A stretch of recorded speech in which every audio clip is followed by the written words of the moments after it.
Ele se tornaria não só um dos principais filmes de gangsters já feitos, mas um fenômeno de cultura pop, influenciando do hip hop até jogos de videogame. Mas, pouco antes do seu lançamento, ele quase foi arruinado. Eu sou Henrique Massaro e hoje a gente vai conversar sobre a história por trás de Scarface. What you think I am, huh? What you think I am, fucking worm like you? I told you, man. I told you, don't fuck with me. Scarface, o de 1983, nasceu de uma vontade do ator Al Pacino de viver novamente um grande papel. Ele tinha feito na década de 70 somente O Poderoso Chefão 1, O Poderoso Chefão 2, Sérpico, Um Dia de Cão, enfim. Mas, por incrível que pareça, nessa virada de década de 70 para a década de 80, ele estava acumulando alguns fracassos. Foi nessa época que ele assistiu a Scarface, de 1932, dirigido pelo Howard Hawks e um dos precursores do gênero.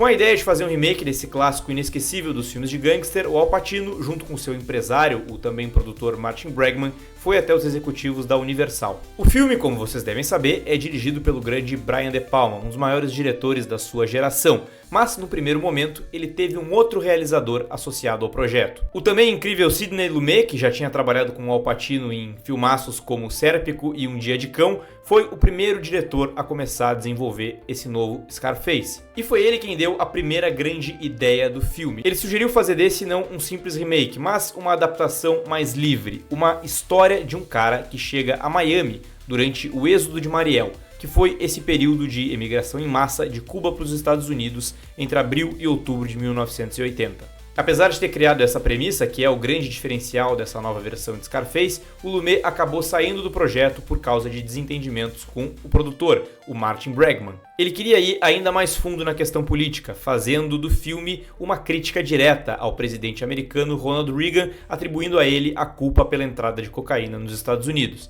Por conta disso, ele acabou sendo demitido. Foi então que o Brian De Palma, um dos grandes expoentes da chamada Nova Hollywood e que nessa época já tinha dirigido filmes como Carrie a Estranha, Vestida para Matar e Um Tiro na Noite, foi contratado para dirigir Scarface. Ei, calma lá, eu sei o que você tá pensando. Henrique, que vídeo fantástico, que história sensacional, eu tô adorando saber todas essas curiosidades. Será que não dá para fazer um vídeo completo analisando o filme como um todo, as principais cenas, as melhores frases? Então, eu já fiz isso no Sit Down, o nosso cineclube, o primeiro e único cineclube exclusivo online dedicado a filmes de gangster. Scarface foi analisado na edição de dezembro de 2024 e ela está gravada. Fazendo parte do cineclube, você ganha acesso a ela, ao encontro completo, toda a análise e a discussão que veio depois e, obviamente, ganha acesso também aos encontros que vão acontecer todos os meses. Quer fazer parte? Lê a descrição desse vídeo que você vai saber mais sobre isso. Diversas decisões criativas do Brian De Palma fazem de Scarface ser o que é. Mas, logo nesse início, ele tinha uma ideia na cabeça que fez toda a diferença. Ele queria elevar a violência a um outro nível. Em algum momento ele diria para o diretor de fotografia, o John Alonzo: apenas me dê as imagens mais bonitas que eu vou colocar violência dentro delas. Esse timaço, que já contava com um ator do calibre do Al Pacino, um produtor com a reputação do Martin Bregman e um diretor com a capacidade do Brian De Palma, teve uma nova importante adição.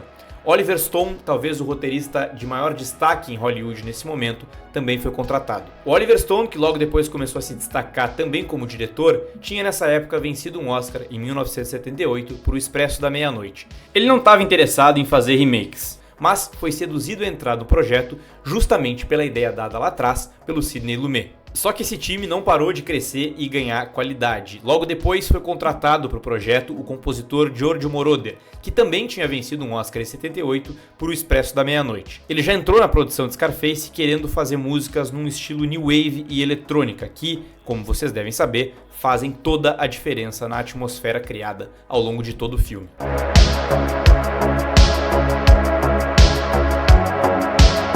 E para fechar essa equipe dos sonhos, eles também contaram com o acréscimo do designer de produção italiano Ferdinando Scarfiotti, que em 87 ganharia um Oscar por O Último Imperador. Se você gosta de filmes de máfia, é impossível assistir a Scarface sem perceber a diferença visual gritante que ele tem para outros filmes do gênero. Muitas dessas decisões vêm do Ferdinando Scarfiotti, que queria desde o início trazer para esse filme um tom neon, acrílico, vibrante, substituindo aquele tom de filme noir mais escuro. Isso pode ser visto em diversos aspectos do cenário e nas roupas da maior parte dos personagens. A gente vê menos homens vestidos com ternos elegantes e vê mais uma extravagância na roupa dos personagens principais, usando menos preto, mais branco e muitas cores vibrantes. Tudo isso compõe brilhantemente a atmosfera de Scarface e emula perfeitamente aquela Miami de início de década de 80 que estava sendo retratada. Uma cidade perigosa, cheia de promessas, de traições, uma cidade sexy, ousada, extravagante, diferente de todas as outras cidades onde outros filmes do gênero tinham se passado. Apesar de tudo isso, a maior parte do filme não foi filmada em Miami, e sim em Los Angeles, na Califórnia. Isso porque boa parte da forte e grande comunidade cubana da época se revoltou com a produção do filme. Muita gente, inclusive, acreditava fielmente que ele estava sendo financiado pelo governo Fidel Castro. E apesar desse time dos sonhos e dessa história fantástica que a gente conhece, Scarface quase foi arruinado antes do seu lançamento. Quando o diretor, o Brian De Palma, submeteu o filme à MPAA, a Motion Picture Association of America, que dá a classificação indicativa do filme, ele recebeu uma classificação X, que vai além da classificação de proibido para menores de 18 anos. É quase que um filme adulto. Eles criticaram principalmente o que foi considerado um excesso de violência e palavrões. O De Palma então cortou o filme novamente e, mais uma vez, submeteu para a MPAA. Novamente, no entanto, ele recebeu uma classificação X. Um dos motivos, aparentemente, era a cena do palhaço Otávio, que, segundo a MPAA, estava sendo baleado muitas vezes. Novamente, então, ainda que contrariado, o De Palma foi lá, fez novos cortes no filme e submeteu novamente para a MPAA. Novamente, no entanto, classificação X. O estúdio jamais lançaria o filme com essa classificação, mas dessa vez o De Palma se recusou a fazer novos cortes para conseguir então a chamada classificação R. O que ele e o produtor, o Martin Bregman, fizeram então? Um estardalhaço. Levaram a questão para a imprensa e solicitaram uma audiência com a MPAA. Eles trouxeram um painel de especialistas, incluindo agentes narcóticos reais que estavam servindo como consultores para o filme. Eles afirmaram que Scarface era não só um retrato perfeito, preciso da vida real do submundo das drogas, mas que era também um filme antidrogas e que deveria ser amplamente assistido. Foi assim que o Brian De Palma conseguiu convencer a MPAA a finalmente dar uma classificação R para Scarface. Mas aí ele teve uma outra ideia. Se com os argumentos dos especialistas essa terceira versão do filme tinha recebido a classificação R, então a primeira também deveria. Claro que a MPAA discordou, mas o De Palma pensou que provavelmente os executivos do estúdio não iam perceber a diferença entre as duas versões. Então ele foi lá e lançou nos cinemas o primeiro corte de Scarface, e foi esse corte que todo mundo assistiu. Ele só foi admitir o fato meses depois, quando o filme foi lançado em vídeo. Na crítica, a recepção de Scarface foi divisiva, para dizer o mínimo. Na verdade, o filme foi muito mais massacrado do que bem recebido. Os principais argumentos: violência excessiva, muitos palavrões e uso de drogas gráfico demais. Depois de uma das exibições do filme, um dos atores, o Steven Bauer, estava sentado justamente do lado do Martin Scorsese, que olhou para ele e falou: "Vocês estão incríveis, mas se preparem porque vão odiar isso em Hollywood." Mas esse é um daqueles casos em que o público acabou fazendo justiça ao filme. Hoje em dia, a maior parte das críticas relacionadas a Scarface é absolutamente positiva.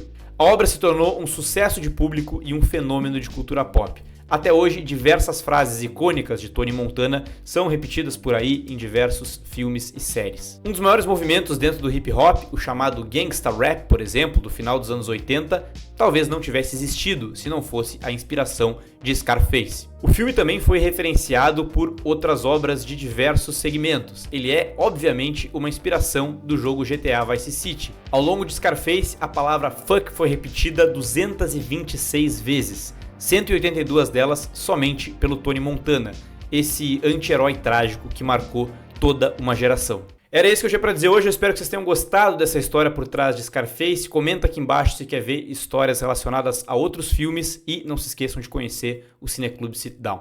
Até o próximo vídeo e tchau!